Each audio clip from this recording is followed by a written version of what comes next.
Господи Исусе Христе, Сине Божий, помилуй меня грешного. Христа Бога, братья и сестры, Христос воскресе! Христос воскресе! Христос воскресе! Радостни доми!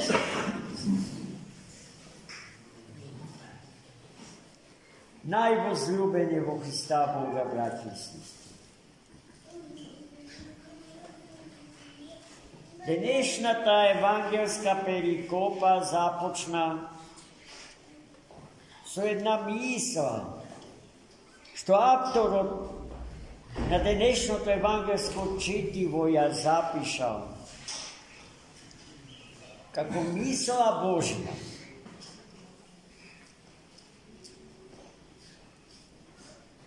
А чие значење е необично индикативно и значајно за одговарање на уште едно претешко прашање со кое што човекот се борел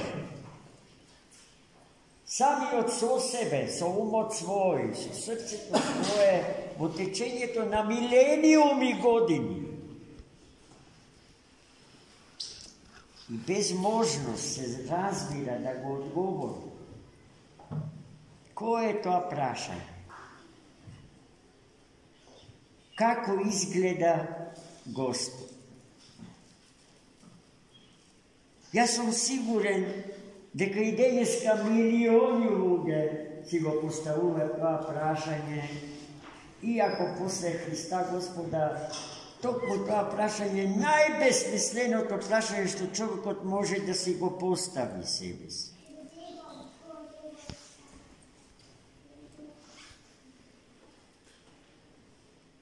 Не имајќи го пред себе, не гледајќи го Господа, не слушајќи го гласот Негов, човекот пред Христа или човекот до Христа го замислувал Бога по своему, според себе си. Затоа човечките представи за Бога се типично антропоморфни. Бидејќи во ликот на Бога, човекот свој собствен лик го проектира. И почитувајќи го Бога, сушност себе самиот се почитувал. На себе самиот си се поклонувал. Себе самиот се обожувал, се обоготворувал. И така натака, и така. Истото се случува и денеска, на најразлични начини. И во историјата на модерниот свет, бројот на златните телиња е безброј. Токму нив човекот им се поклонува, мислејќи дека на вистинскиот Бог почит му одда. И тоа е тема за посебни теолошко-социолошки студии. И слава Богу, ги има колку да сакате, ако се потрудите да ги најдете.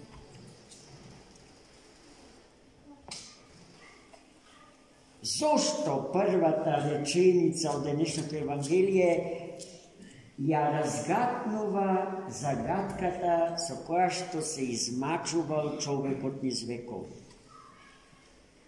Еве зашто. Свети Јован ги кажува следниве зборови.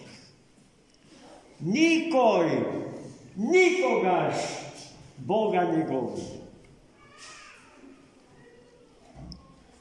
Овие зборови се неверојатно вистинити, ама и соблазнителни. Ако Бога никој никогаш не го видел, тогаш умесно ли е човекот да се осмелува, да се одважува да зборува за некој што не го познава, да ни кажува каков е, какви се неговите карактеристики, особини, изглед и се друго што следи потоа. На што апостолот мисле кога рекол дека Бога никој никогаш не го видел? Во тоа никој и никогаш влегува и нашево време и времињата што доаѓаат после нас. Ако се остане само при оваа мисла на апостолот, се обесмислува нашата вера. Та во кого веруваме? Господи, па кој си ти? Но го има, сите чувствуваме дека го има. Што е тоа што не може да се види во Господа, според светиот апостол? Неговата природа, неговиот онтолошки состав, неговата онтолошка димензија. Природата на Бога е недофатлива за така наречените гносеолошки инструменти со кои што располага пак природата на човек. Онтолошкиот статус на човек. Значи, Бог е навистина непознатлив, Deus absconditus, за сва времена, за секогаш и за сите човечки генерации на планот на природата Божја.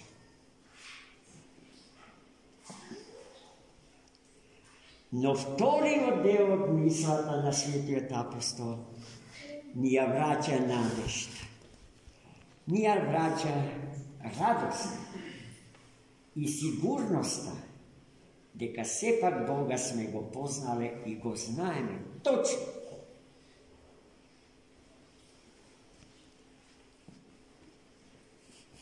Единородниот син на Бога Отецот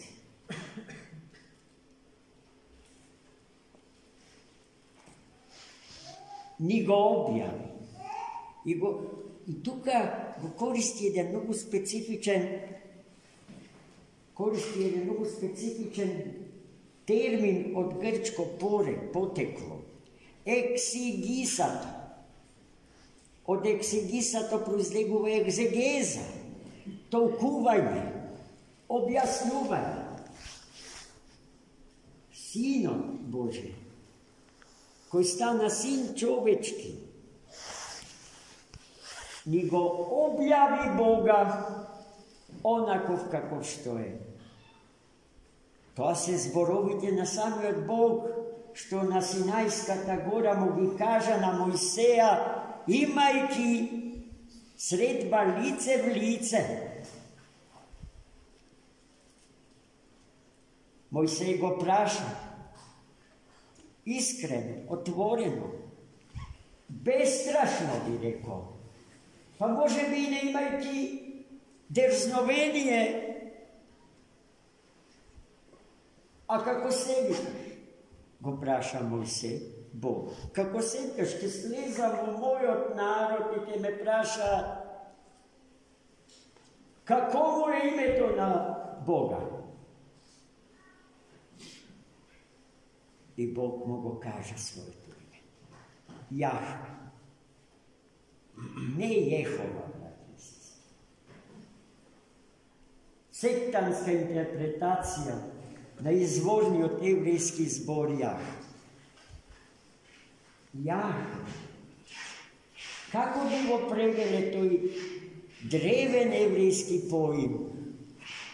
Со оној кој е. Во старословенскиот збор се користи поимот си. Во грчкиот збор, во грчката философска терминологија, он. Во францускиот јазик celui qui est, оној кој што е. Dobro, го дознав името, му каже то Мојсија. Ама јас сакам да те видам како си. А тогаш Бог му каже, ако допуштам да ме видиш, во моментот кога ќе ме видиш, ќе умреш. Зошто? Закана ли е тоа? Или заштита? Заштита се разбира. Зошто заштита, а не закана? Затоа што капацитети на човечката природа се неспособни, недоволни, за да ги воспримат капацитетите на божествената природа. Можете ли да замислите? Во вашата дланка, носејќи снегулка, да ја принесите до сонцето. Да таа уште во рацете вашите се стопи. Тоа е човекот пред Бог. Има уште еден многу добар пример со свети Јосифин, философ, голем христијански мислител од вториот век после Христа. Тој сакал да го дознае истото, да ги добие одговорите на истите прашања во разговор со еден старец покрај морето. Тогаш старецот му кажа на Јустина, ископај дупка во песоков морски.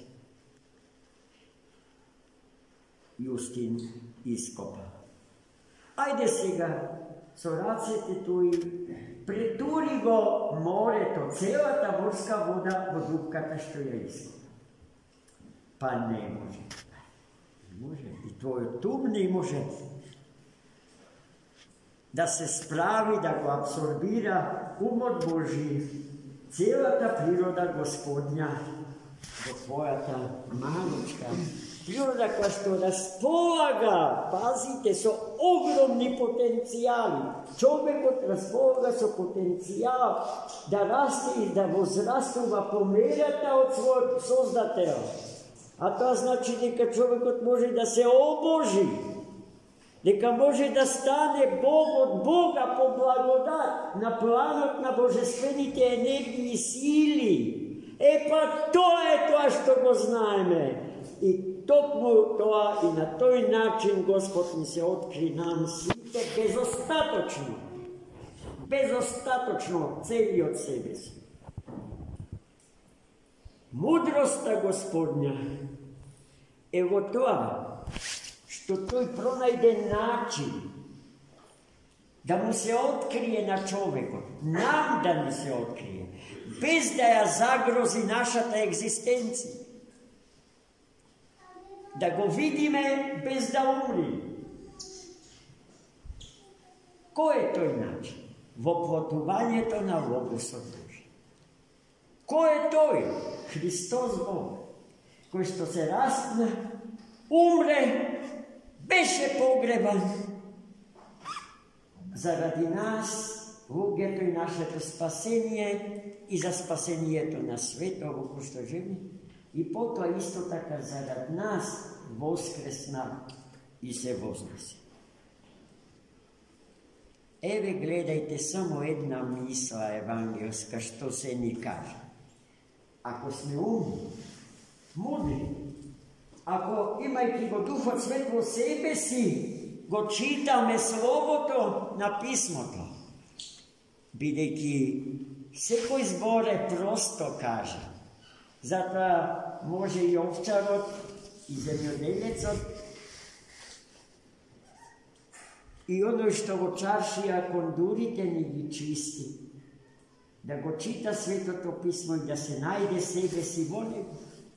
Ама и најголемите научници и интелектуалци, интелектуалната елита на светот, ни сите векови се наоѓа себе си во истите тие прости зборови. Зашто тие, површно гледано, се прости, ама кога ќе се обидете да го видите она што е скриено зад простото, ќе сватите дека не е просто во смисла несовршено, назадно, анахроно со времето и со генерациите, туку совршено. Простотата е второ име за совршеност. Што е совршено за уметноста? Целото, кругот. Зошто?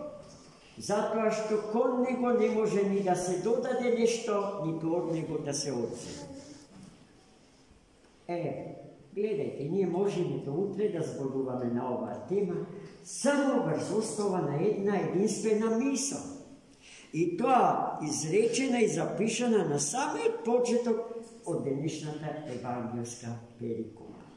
Затоа, мили мои, да му заблагодариме на Христа воскреснатиот што сме православни христијани. Да не се гордиме со тоа, ама да му благодариме, зашто сето знаење за Бога, за човекот и за светот ни е дадено и откриено. И затоа не имаме одговорност пред сите народи и племиња овосветски, да им го сведочиме вистинскиот Бог, онаков како што е. А каков е? Онаков како што ни се откри во своето свето и светло воскресение. Амин.